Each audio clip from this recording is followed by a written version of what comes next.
বলুন কেমন লাগছে? Good morning. Good morning. Good morning. আমি এসেছিলাম এখানে আমার হাজবেন্ডের অসুস্থতা নিয়ে, সেটা আমি বারবার বলি। অসুস্থতা নিয়ে এসে এত সুন্দর যে একটা প্ল্যাটফর্ম পাবো, সত্যি কথা আমি নিজে কোনোদিনও ভাবিনি। আর এই প্রাইস কোনোদিনও আমি অন্য কোথাও দিয়ে পাইনি, কারণ আমি খেলাধুলা বা কিছুতে সেরকম ভালো ছিলাম না। তা যাই হোক, এখানে এসেই আমি বারবার পুরস্কৃত হয়েছি। তার জন্য মানে আমার স্যারকে আমি খুব ধন্যবাদ জানাবো।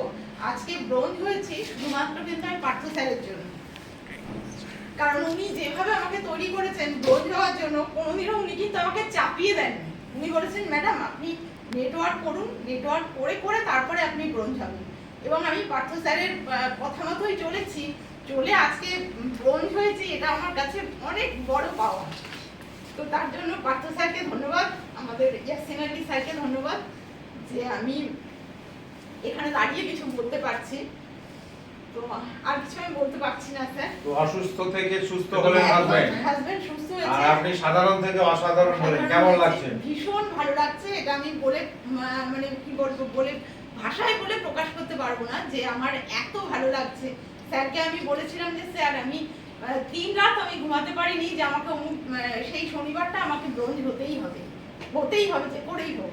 তো আমি হয়েছি, সত্যি বলছি আমি এরকম আনন্দ আমি জীবনে পাইনি। আর তারপরে এত ভালো পুরস্কার, এত ভালো মানুষদের সাথে, এবং একটা ইনকামও পেয়েছেন। একটা ইনকামও পেয়েছি। বাহ, গুড, থ্যাংক ইউ দিদি। এটা খুব ভালো পাওয়া। থ্যাংক ইউ সবাইকে ধন্যবাদ। আর আরেকটা কথা আমি বলবো, সুশান্ত স্যারের কথা। আমরা লাস্ট যেদিন এসেছিলাম, মানে আমরা ভোট হয়ে গেছে, আমরা রাস্তা মানে অনেক দূর এগিয়ে গেছি। এটা আমি আজকে আমার বলাটা মানে খুব ভালো লাগছে। আমি স্যারের ওয়াইফও ছিলেন আমাদের সাথে, তো আমরা অনেকটা দূর চলে গেছিলাম, মানে রাস্তায় বাড়ি ফিরবো কি করে ভেবে পাচ্ছি না।